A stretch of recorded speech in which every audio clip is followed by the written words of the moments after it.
Pak di tim ini. Karena sana kalau malam itu lebih dingin, kalau awal ini tempat gelap itu pagi Pak. Oh, ada sidang DPRD ya. Dan ada fungsi kedua Meja Pak. kecil loh. Kalau rapat Iya makanya. Oh Pak, Pak Heru rokok. Tim.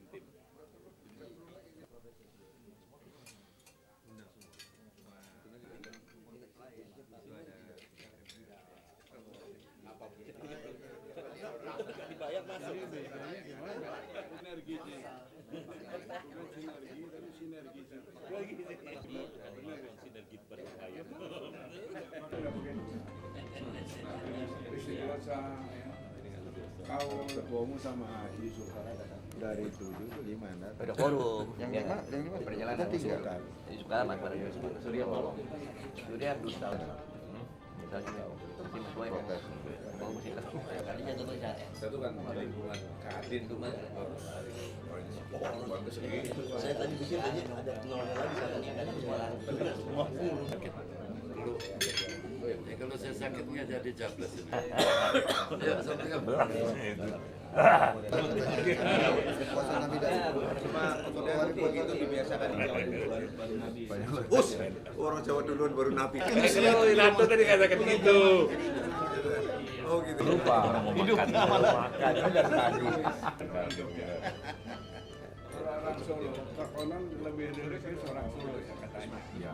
Maksud pertemuan antara panitia konvensi dengan capres.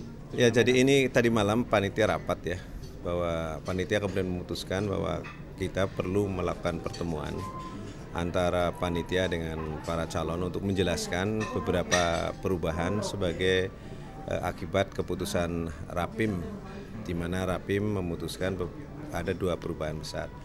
Yang pertama adalah bahwa semua yang memperoleh dukungan 5 provinsi dinyatakan sebagai nominator. Sebagai akibatnya maka 7 orang yang menjadi nominator, 7 orang yang memperoleh dukungan 5 semuanya menjadi nominator. Dan mereka akan diumumkan sesuai dengan abjad dengan mencantumkan jumlah dukungan. Kemudian yang kedua adalah penundaan angka nominator berapapun jumlahnya dari bulan Februari ke sesudah pemilu. Itu yang akan kami jelaskan. Selain prosedur-prosedur bagaimana penetapannya. Itu yang akan kami lakukan penjelasannya sekarang ini. Oke, Itu. tentang masalah ketidakhadiran beberapa kandidat calon presiden seperti Sri Sultan atau Yusuf Kala atau sampai sekarang Bang Akbar juga belum datang. Nah, Pak Akbar sedang dalam perjalanan. Si Sultan adalah karena beliau sedang di Yogyakarta, sedang ada acara DPRD karena beliau kan gubernur. Dari beliau hadir di sidang DPRD, tapi nanti sore ada di sini. Kemudian si Yusuf Kala ada di Makassar, tapi wakilnya ada di sini. Itu. Berarti apakah ini bahwa ini kan sebenarnya sebuah pertemuan yang Pertemuan penting, informal tapi. Ya, walaupun informal kan sebenarnya itu kan penting, Penting, kan, untuk tapi mensosialisasikan hasil betul. dari Rapim itu sendiri. Betul. Tapi apakah ini bisa disimpulkan bahwa sebenarnya ketidakhadiran beberapa personel ini yang notabene mungkin mereka bukan dari organik Golkar, akhirnya kecewa dengan keputusan? Saya kira enggak, karena seluruhnya juga tidak menyatakan itu. Jadi setidak-tidaknya mereka itu sebagian besar itu mengapresiasi keputusan itu. Saya belum mendengar secara terbuka pernyataan yang menolak hasil ini. Itu. Jadi sebagian besar itu sudah mengatakan bahwa karena mereka ikut konvensi Partai Golkar, kalau Partai Golkar memutuskan seperti ini mereka akan ikut. Itu yang mereka katakan. Terus apakah sudah ada pandangan dari mereka bahwa perubahan ketentuan konvensi yang notabene sehingga tidak ada lagi prakonvensi ini? Prakonvensi tetap ada karena yang bisa memutuskan seseorang itu ikut konvensi dan tidak itu bukan Rapim.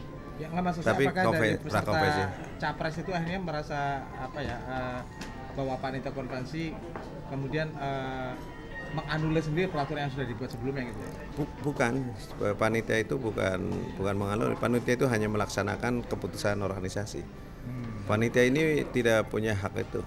Panitia kan selama ini melaksanakan keputusan Rapim dilaksanakan oleh DPP menugaskan panitia, Lalu ketika DPP itu memperoleh mandat lagi dari para PIM suatu perubahan, maka DPP memberitahu pada panitia, lalu panitia memberitahu pada peserta. Saya kira itu urutannya.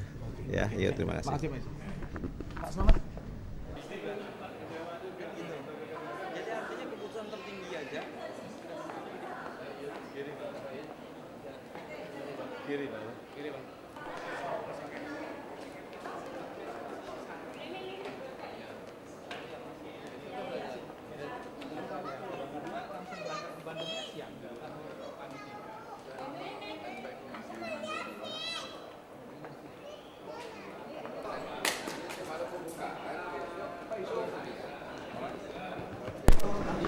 Adanya perubahan peserta prakonvensi dari 5 menjadi 7, kemudian tentang penggunaan itu sendiri, Pak Yusuf sendiri selaku peserta dari prakonvensi merasa dirugikan atau malah justru sebaliknya?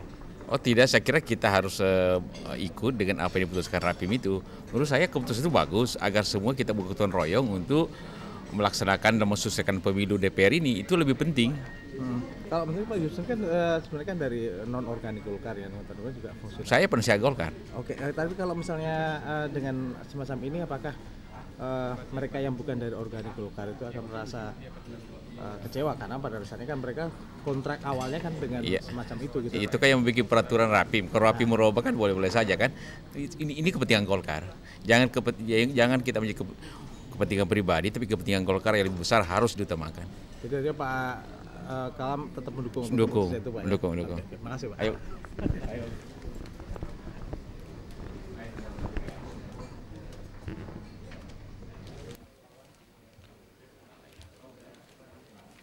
Prakonvensi dari 5 menjadi 7 tentang perubahan aturan dari konvensi itu sendiri. Menurut Pak Prabowo bagaimana ini Pak?